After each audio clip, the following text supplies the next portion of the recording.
இயேசு கிறிஸ்துவின் இனிய நாமத்தில் வாழ்த்துக்கள். நீதிமொழிகள் 31 அதிகாரம் 1-9 வரை.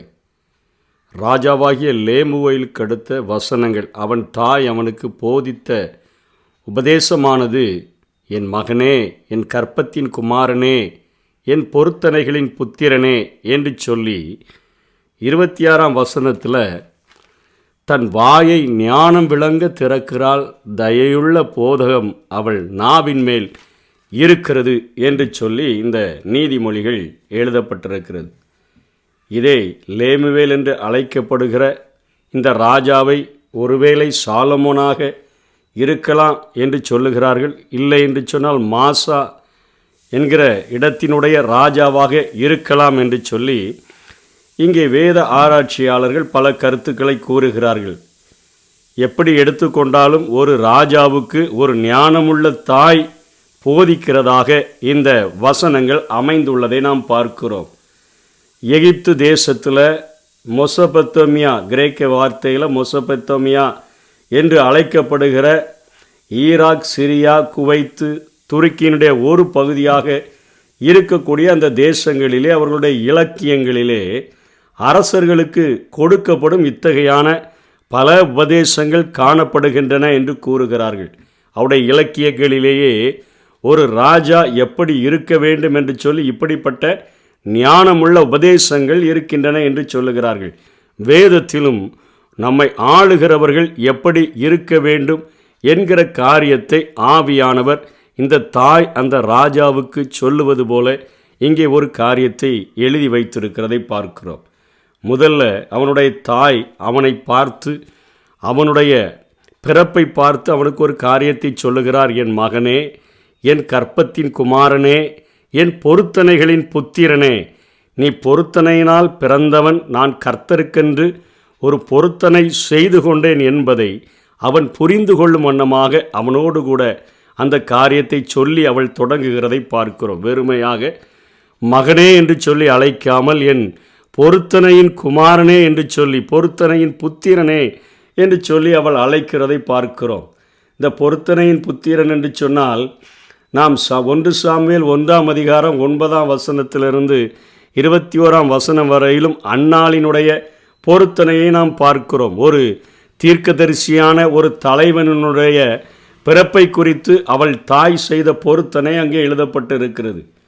அவள் சொல்லுகிறாள், ஆண்டவரிடத்தில் சமூகத்தில் முழங்கால் படியிட்டு ஆலயத்தில், ஆண்டவரே, என் சிறுமையை கண்ணோக்கி பார்த்து உம்முடைய அடியாளை மறவாமல் நினைத்தருளி உமது அடியாளுக்கு ஒரு ஆண் பிள்ளையை கொடுத்தால் அவன் உயிரோடு இருக்கும் சகல நாளும் நான் அவனை கர்த்தருக்கு ஒப்பு கொடுப்பேன் என்று சொல்லி அவன் தலையில் மேல் சவரகன் கத்திப்படுவதில்லை என்று ஒரு பொருத்தனை பண்ணினான். அதாவது உமக்கென்று அவன் ஒரு பிரித்தெடுக்கப்பட்ட வாழ்க்கை வாழும்படியாக நீர் ஒரு பையனை, ஒரு ஆண் பிள்ளையை கொடுத்தால் அதை நான் உமக்கே தந்து விடுகிறேன் என்கிற ஒரு பொருத்தனையை அவள் செய்து, அந்த பொருத்தனையின்படி அவனை அந்த ஆலயத்திலே விட்டு வளர்த்தபடியினாலே அவனுடைய மரண நாட்களிலே கடைசி வார்த்தையாக அவன் குறிப்பிடுகிற காரியங்கள் 1 சாமுவேல் 12 அதிகாரம் 1 வசனத்திலிருந்து 5 வசனத்தில் எழுதப்பட்டிருக்கிறது. அதனுடைய சாராம்சம், அவர் சொல்லுகிறார், நான் சாட்சி உள்ள ஒரு வாழ்க்கையை உங்கள் மத்தியில் நான் வாழ்ந்தேன். நான் யாருடைய எருதையும் எடுத்துக்கொள்ளலை, யாருடைய கழுதையும் நான் எடுத்துக்கொள்ளலை, யாருக்கும் நான் அநியாயம் செய்யலை, யாருக்கும் இடுக்கன் செய்யலை, யாருடைய கைகளில் நான் பரிதானம் வாங்கி கண்சாடையாக நான் இருந்தேன் சொல்லுங்கன்னு சொல்லி ஜனங்களுக்கு முன்பாக சொல்லும் பொழுது அவர்கள் சொல்லுகிறார்கள், நீர் ஒரு தவறும் செய்யவில்லை, எருதை எடுக்கலை, கழுதை எடுக்கலை, நீர் ஒன்றுமே எடுக்கலை என்று சொல்லி அவர்கள் அவனுடைய வாழ்வினுடைய கடைசி நாட்களில் அவர் தேவனுக்கு முன்பாகவும் மனிதர்களுக்கு முன்பாகவும் உத்தமமாய் வாழ்ந்த வாழ்க்கையை ஜனங்கள் மத்தியிலே அவர் வெளிப்படுத்துகிறதை நாம் பார்க்கிறோம். பொருத்தனைகளின் புத்திரனாக நான் உன்னை இத்தனையாய் மனங்கசந்து அழுது தேவ சன்னிதானத்தில் பொருத்தனையோடு கூட நான் உன்னை பெற்றேன். நீ கர்த்தருக்கு பிரியமுள்ள ஒரு பிரித்தெடுக்கப்பட்ட வாழ்க்கையை இந்த உலகத்தில் வாழணும் அப்படிங்கிற காரியத்தை அவர்களுடைய இருதயத்தில் போட்டுக்கொண்டே இருந்தோன்னு சொன்னால் அவர்கள் வாழ்நாளெல்லாம் ஆண்டவருக்கு பிரியமுள்ள ஒரு பொருத்தனை உள்ள ஒரு பிரித்தெடுக்கப்பட்ட ஒரு வாழ்க்கையை அவர்கள் வாழ முடியும். அதை அந்த தாய் தன்னுடைய குமாரனாகிய லேமுவேல் ராஜாவுக்கு அதை சொல்லுகிறதை பார்க்கிறோம். 2வது அவனுக்கு ஒரு ஆலோசனையை கொடுக்கிறா. ஸ்திரீகளுக்கு உன் பலனையும் ராஜாக்களை கெடுக்கும் காரியங்களுக்கு உன் வழிகளையும் கொடாதே என்று சொல்லுகிறார். ஸ்திரீகளுக்கு உன் பலனை கொடுத்துறாத. பல பெண்களோடு நீ தொடர்பு வச்சுருந்தான்னா ஒரு அரசனுக்கு சலனங்கள் நிறைய உருவாகிறோம், அவனுடைய அரச தந்திரங்களெல்லாம் வெளியே போயிடும். அதனால் எப்படி ஒரு சிம்சோன் நியாயாதிபதியாக இருக்கும் பொழுது இப்படிப்பட்ட காரியங்கள் இருந்ததுனால தன்னுடைய பலன் எப்படி உண்டானது என்று சொல்லி அந்த காரியங்கள் அம்பலப்படுத்தப்பட்டதோ அதே போல் உன் பலவீனங்கள் அம்பலப்பட்டு போய்விடும். அதனால் நீ கொஞ்சம் ஜாக்கிரதையாக நீ உன்னுடைய பலனை அந்நிய ஸ்திரீகளுக்கு நீ கொடுத்து விடாதே என்று அவர் குறிக்கிறதை உன் பலனை ராஜாக்களை கெடுக்கிற அந்த காரியங்களுக்கு விட்டு கொடுத்து விடாத. ஏன்னா நீதிமொழிகள் அநேக ஆலோசனைகள் கொடுக்கப்படுகிறது. 5 அதிகாரத்திலலாம் 1 23 வசனங்கள் வரையிலும் பரஸ்திரி அவளுடைய உதடு தேன்கூடுகள் போல ஒழுகும், ஆனால் அவளுடைய செய்கைகளின் முடிவோ எட்டியை போல கசப்பும் இருபுறம் கருக்குள்ள பட்டயம் போல கூர்மையுமானதாய் இருக்கும். அவளுடைய காலடிகள் மரணத்துக்கு இறங்கும், அவள் நடைகள் பாதாளத்தை பற்றி போகும். அப்புறம் நீ கடைசியில் சொல்வா, ஐயோ நான் போதகத்தை வெறுத்தனே, நான் தெரிந்து கொள்ளதெல்லாம் அலட்சியப்படுத்தினேன்னு சொல்லி நீ அங்கலாய்க்கிற ஒரு நாள் வந்துவிடும் என்று சொல்லி அங்கே சாலமோன் ராஜா எச்சரிக்கிறதை பார்க்கிறோம். நீதிமொழிகள் 7 அதிகாரத்திலேயும் 6 வசனத்திலிருந்து 27 வசனம் ஒரு பெரிய சம்பவம் போல் எழுதப்படுகிறது.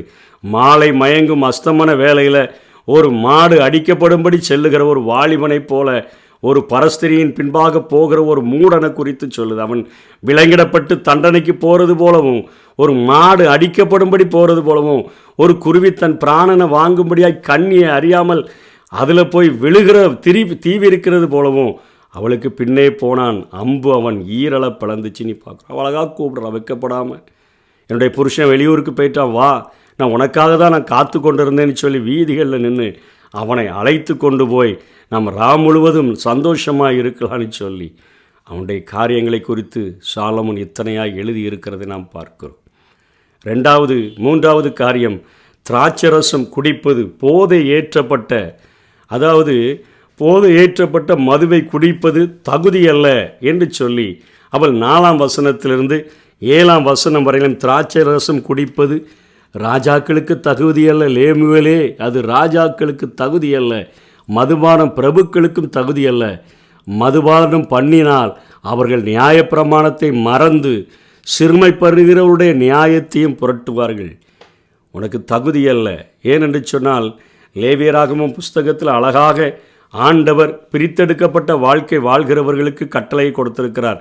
லேவியராகமம் 10ஆம் அதிகாரம் 8 11 வரை, 10 9 வரை பேதுரு நம்ம எப்படி அழைக்கப்பட்டோன்னு சொல்கிறார்னா, நம்மை ராஜாக்களும் ஆசாரியர்களுமாக ஆண்டவர் நம்மை அழைத்திருக்கிறபடியினால, நாமும் இந்த உலகத்தில் ஆளுகை செய்யும்படியாய் அழைக்கப்பட்டிருக்கிறபடியினால ஆளுகை செய்கிறவர்களுக்கு அப்படியே அந்த ஒரு பிரித்தெடுக்கப்பட்ட நசரிய வாழ்க்கை பொருந்தும்.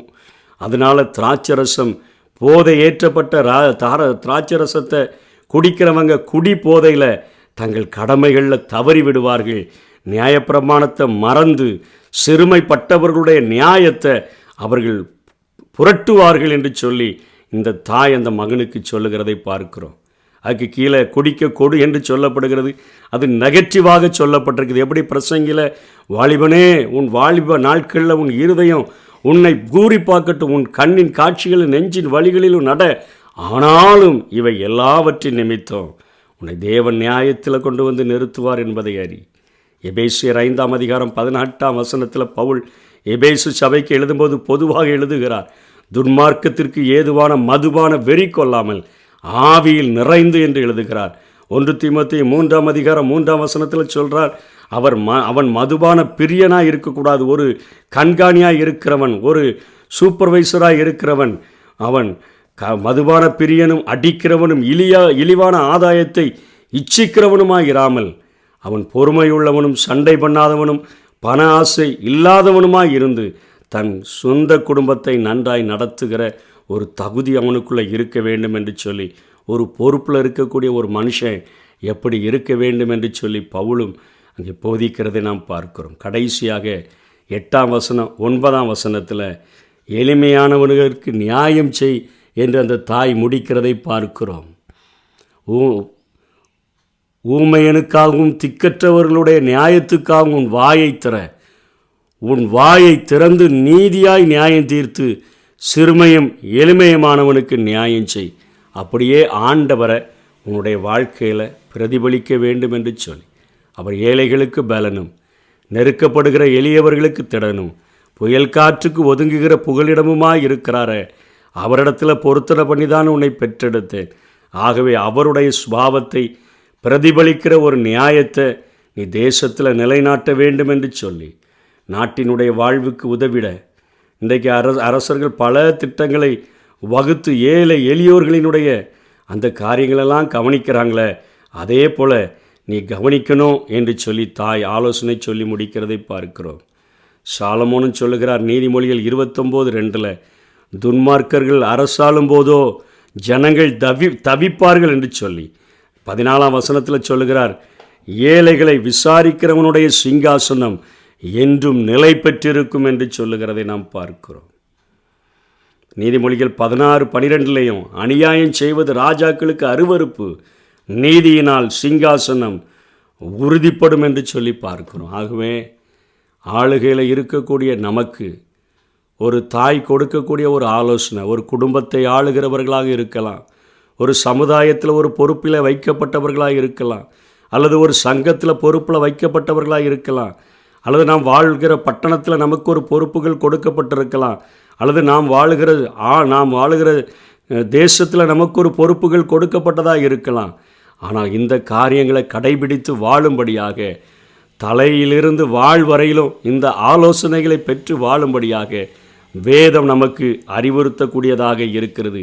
ஆண்டவரை பிரதிபலிக்கிற ஒரு ஆளுகையை வெளிப்படுத்தும்படியாக இங்கே லேமுவேலுக்கு அவளுடைய தாய் குறிப்பிட்டு சொன்னது போல நாமும் நம்முடைய வாழ்க்கையில் இந்த சத்தியங்களை கடைபிடித்து வாழுவோம்.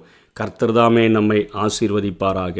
ஆமென். அருமையான மகன் அல்லவோ, பிரியமான பிள்ளை அல்லவோ, நீ அருமையான மகள் அல்லவோ, எனக்கு பிரியமான பிள்ளை அல்லவோ. உன்னை நான் இன்னும் நினைக்கின்றேன், உன்னை நான் இன்னும் நினைக்கின்றேன். உனக்காக என் இதயம் ஏங்குகின்றது, உனக்காக என் இதயம் ஏங்குகின்றது.